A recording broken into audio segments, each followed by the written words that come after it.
Bonjour à toi, je suis Jessica Pirbet, ta conseillère en relations intimes et relations amoureuses et sexothérapeute. Alors aujourd'hui, j'ai envie de parler des sites de rencontres. Est-ce que les sites de rencontres ne sont faits que pour coucher? Alors, je vois de plus en plus de personnes qui sont sur des sites de rencontres. Il y en a de plus en plus aussi d'ailleurs qui marchent très bien. Surtout notamment à Paris où tu as 50% de célibataires. Et, euh, et en fait, la question qu'on peut se poser, c'est est-ce que les sites de rencontres marchent vraiment? Parce que j'ai des personnes qui sont pour, qui me disent bah oui, c'est là où j'ai rencontré l'homme de ma vie, c'est là avec qui j'ai rencontré le père de mes enfants.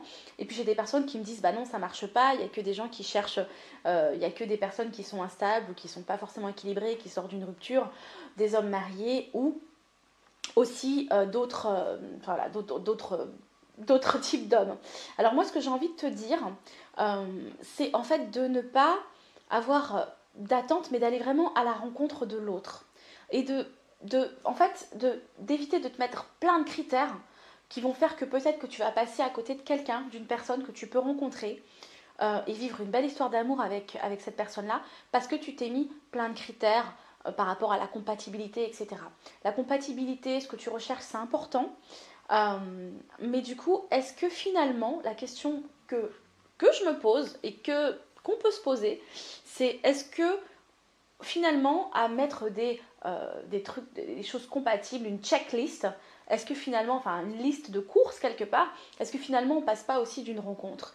Et puis l'autre chose aussi que j'ai envie de partager, c'est peut-être que la première chose qui va se passer, peut-être que ça sera quelque chose de sexuel. Peut-être qu'effectivement la personne qui est sur le site internet va rechercher une rencontre charnelle. Mais ça ne veut pas dire que cette personne qui va être chercher la rencontre charnelle ne va pas tomber amoureuse de vous, ne va pas vous aimer.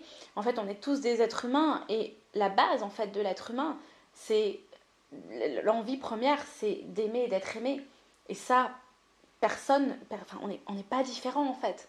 Donc voilà, donc peut-être de te dire, ok, pourquoi est-ce que si tu es sur des sites de rencontres, de te donner ta chance, et puis si tu cherches quelqu'un, et puis si tu as envie de rencontrer des personnes, pourquoi est-ce que tu n'irais pas sur des sites de rencontres? C'est un moyen pour moi de rencontrer comme, voilà, comme un autre moyen et voir avec beaucoup plus de possibilités parce qu'il y a des hommes, des femmes que tu peux rencontrer que tu rencontrerais pas en allant à ton boulot, dans ton quartier. Enfin, il y a des hommes qui sont pas autour de toi en fait. Et tu passes peut-être à côté de ces personnes-là avec qui tu pourrais vivre une belle histoire d'amour. Donc voilà ce que j'avais envie de partager avec toi aujourd'hui. Je t'embrasse et je te dis à très vite. N'oublie pas d'aller sur n'oublie pas de t'abonner à ma chaîne YouTube. Et tu peux aussi aller sur mon site internet, bien entendu, si tu as besoin de conseils ou d'accompagnement. À bientôt.